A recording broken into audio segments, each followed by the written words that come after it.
नमस्कार दोस्तों। प्यार से विवाह तक का सफ़र इतना लंबा होगा उन्होंने सोचा न था। दो युवा दिलों में दाम्पत्य जीवन के सपने संजोए शुरू कर दिए, लेकिन इंतज़ार की घड़ियां बढ़ती ही जा रही थीं। मुझे गुमसुम और उदास देखकर माँ ने कहा, क्या बात है रवि, तू इस तरह मुंह लटकाए क्यों बैठी है? एक दिन मनोज का भी कोई फ़ोन नहीं आया। दोनों ने आपस में झगड़ा कर लिया है क्या? नहीं माँ, रोज़ रोज़ क्या बात करें, कितने दिनों से शादी की तैयारी कर रहे थे, सब व्यर्थ हो गई। यदि मनोज के दादाजी की मौत ना हुई होती तो आज तेरी शादी को 15 दिन हो चुके होते।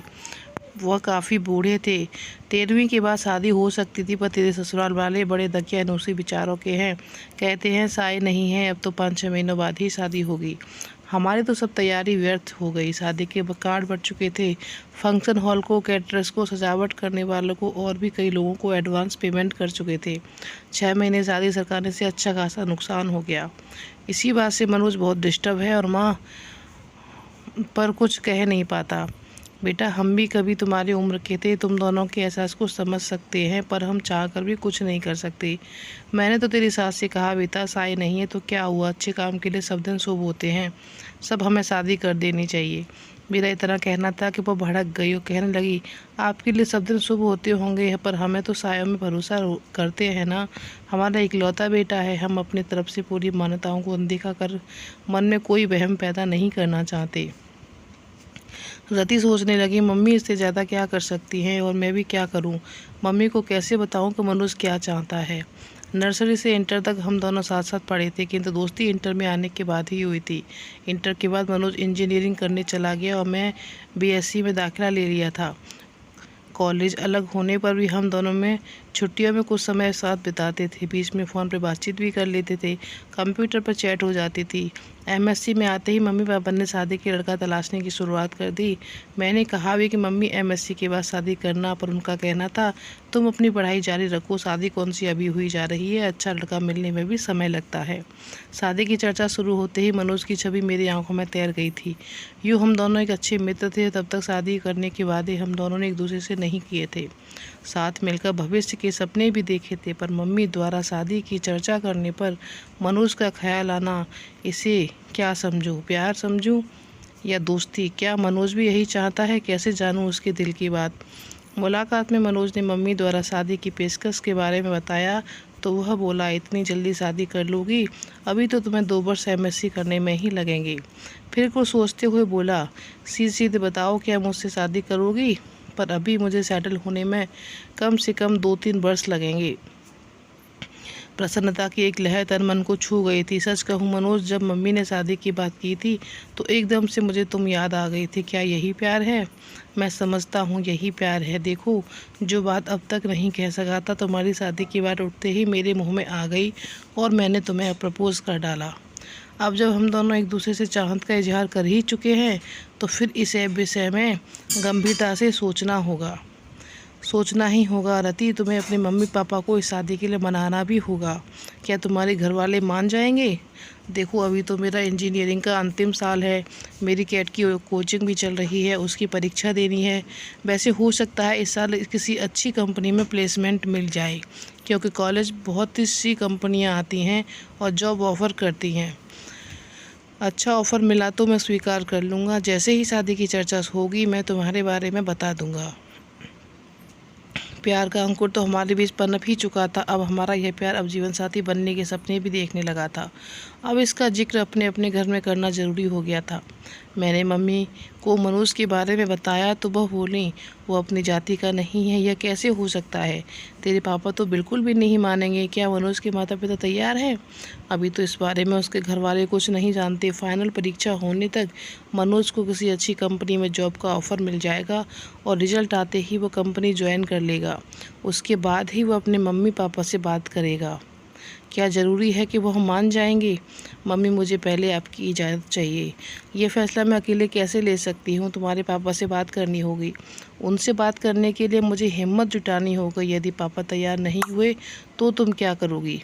करना क्या है मम्मी, शादी होगी तो आपके आशीर्वाद से ही होगी, वरना नहीं होगी। इधर मेरा एमएससी फाइनल शुरू हुआ, उधर इंजीनियरिंग पूरी होते ही मनोज को एक बड़ी कंपनी में अच्छा स्टार्ट मिल गया और यह भी करीब करीब तय था कि भविष्य में कभी भी कंपनी उसे यूएस भेज सकती है। मनोज के घर में भी शादी की चर्चा शुरू हो गई।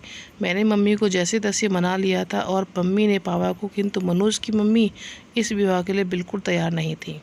इस फैसले से मनोज के घर में तूफान उठ खड़ा हुआ था।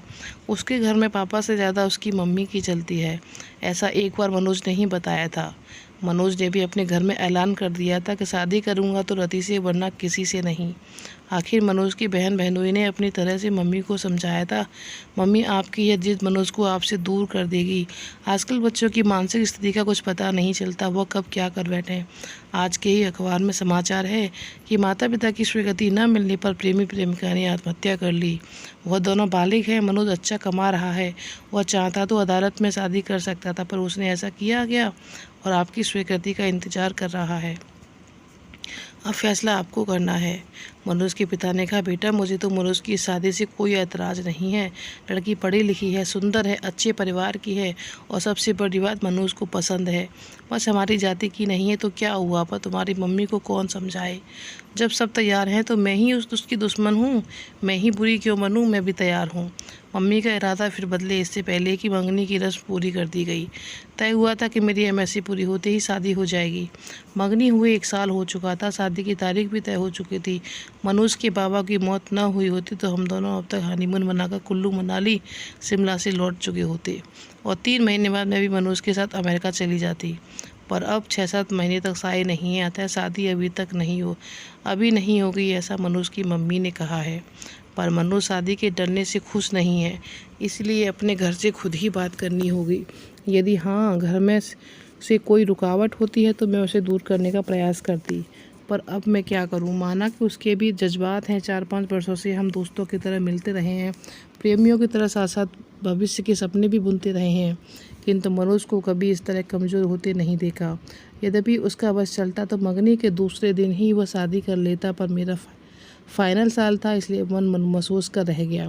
प्रतीक्षा की लंबी घड़ियां अब कभी मिलकर कभी फ़ोन पर बात करके काटते थे। हम दोनों बेताबी से शादी के दिन का इंतज़ार करते रहते। दूरी सहन नहीं होती, साथ रहने व एक हो जाने की इच्छा बलवती होती जाती थी। जैसे जैसे समय बीत रहा था, सपनों के रंगीन समुंदर में गोते लगाते मंजिल की तरफ बढ़ते जा रहे थे। शादी के 10 दिन पहले हमने मिलना भी बंद कर दिया था। अब एक दूसरे को दूल्हा दुल्हन के रूप में ही देखेंगे, पर विवाह के 7 दिन पहले बाबा जी की मौत हमारे सपनों के महल को धराशायी कर गई। बाबा जी की मौत का समाचार मुझे मनोज ने ही दिया था और कहा था बाबा जी को भी अभी ही जाना था। हमारे बीच बड़े अभिर अंतहीन मरुस्थल का विस्तार है, लगता है अब अकेले ही अब अमेरिका जाना पड़ेगा। तुमसे मिलन तो मृग तृष्णा बन गया है। 13वीं की बात हम दोनों गार्डन में मिले थे, बहुत भावुक हो रहा था। रति तुमसे दूरी अब सहन नहीं होती, मन करता है तुम्हें लेकर अनजान जगह पर उड़ जाऊं, जहां हमारे बीच न समाज हो, न परंपराएं हो, न रीति रिवाज हो। 2 प्रेमियों के मिलन में समाज के कायदे कानून इतनी ऊंची बाण खड़ी कर देते हैं कि उनकी सब्र की सीमा ही समाप्त हो जाए। चलो रति, हम कहीं भाग चले, मैं तुम्हारा निकट सानिध्य चाहता हूँ। इतना बड़ा शहर है, चलो किसी होटल में कुछ घंटे साथ बिताते हैं। जो हर मनुष्य का था वही मेरा भी था। एक मन कहता था अपनी खींची लक्ष्मण रेखा को अब मिटा दूं, किंतु दूसरा मन संस्कारों के पिंच वो देता था। बिना विवाह यह सब ठीक नहीं। वैसे भी एक बार मनुष्य की इच्छा पूरी कर दी तो ये चाहकर बार बार सिर उठाएगी, नहीं यह नहीं। क्या ठीक नहीं रति, क्या तुम मुझ पर विश्वास नहीं है? पति पत्नी तो हमें बनना ही है। मेरा मन आज जिद पर आ गया। मैं भटक सकता हूँ रति, मुझे संभाल लो। गार्डन के एकांत झुटपुटे में उसने बाहों में भरकर बेतहासा चूमना शुरू कर दिया। मैंने भी आज उसे यह छूट दे दी ताकि उसकी आवेग कुछ शांत हो, किंतु मनोज की गहरी गहरी सांसें और अधिक समा जाने की चाह मुझे भी बहकाए। उससे पूर्व ही मैं उठ खड़ी हुई। अपने को संभाल लो मनोज, यह कोई जगह है बहकने की? मैं भी कोई पत्थर नहीं, इंसान हूँ। कुछ दिन अपने को और संभालो। इतने दिन से अपने को संभाल ही तो रहा हूँ। जो तुम चाह रहे हो वो हमारी समस्या का समाधान तो नहीं है। स्थायी समाधान के लिए अब हाथ पैर मारने होंगे। चलो, बहुत ज़ोर से भूख लगी है, एक गर्मा गर्म कॉफ़ी के साथ कुछ खिला दो, फिर इस बारे में कुछ मिलकर सोचते हैं। रेस्टोरेंट में बेरे को ऑर्डर देने के बाद मैंने ही बात शुरू की। मनोज, तुम्हें अब एक ही काम करना है, किसी तरह अपने माता पिता को तैयार करना है, जो बहुत मुश्किल है। आखिर वे हमारे शुभचिंतक हैं। तुमने उनसे एक बार भी कहा है शादी इतने दिन के लिए न टालें? अभी कर दे? नहीं, यह तो नहीं कहा तो अब कह दो। कुछ पुराना छोड़ने और नए को अपनाने में हर एक को कुछ हिचक होती है। अपनी इंटरकास्ट मैरिज के लिए आखिर वो तैयार हो गए थे ना। तुम देखना, मेरी बिना सायों के शादी करने के लिए भी वो ज़रूर मान जाएंगे।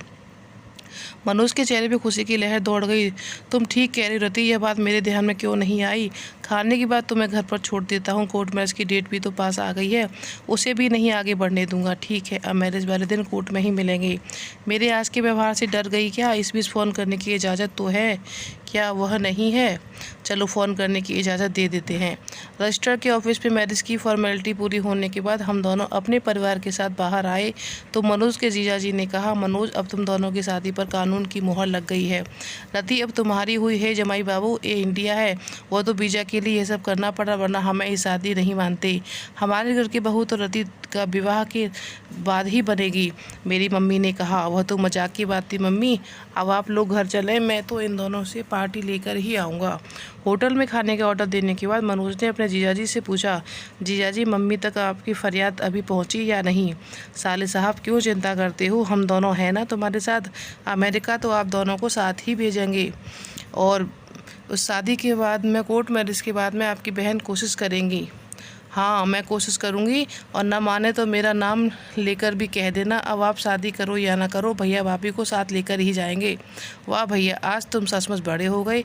आफ्टर ऑल अब मैं एक पत्नी का पति हो गया हूँ। ओके भैया, अब हम लोग चलेंगे, आप लोगों का क्या प्रोग्राम है? कुछ देर घूम घाम कर पहले रति को उसके घर छोड़ूंगा, फिर अपने घर आऊँगा। मेरे गले में बाहें डालते हुए मनोज ने शरारत से देखा। हाँ रति, अब क्या कहती हो, तुम्हारे संस्कार मुझे पति मानने को तैयार हैं या नहीं? आंखें नचाते हुए मैं चौंकी। अब तुम 90% मेरे पति हो, यानी कि 10% की अभी भी कमी रह गई है, अभी और इंतज़ार करना पड़ेगा। उस दिन का मुझे अफसोस है मनोज, पर अब मैं तुम्हारी हूँ। तो कैसी लगी आपको हमारी स्टोरी, हमें कमेंट बॉक्स में बताइएगा। अगर अच्छी लगी हो तो हमारे चैनल को लाइक शेयर सब्सक्राइब जरूर करिएगा। धन्यवाद दोस्तों।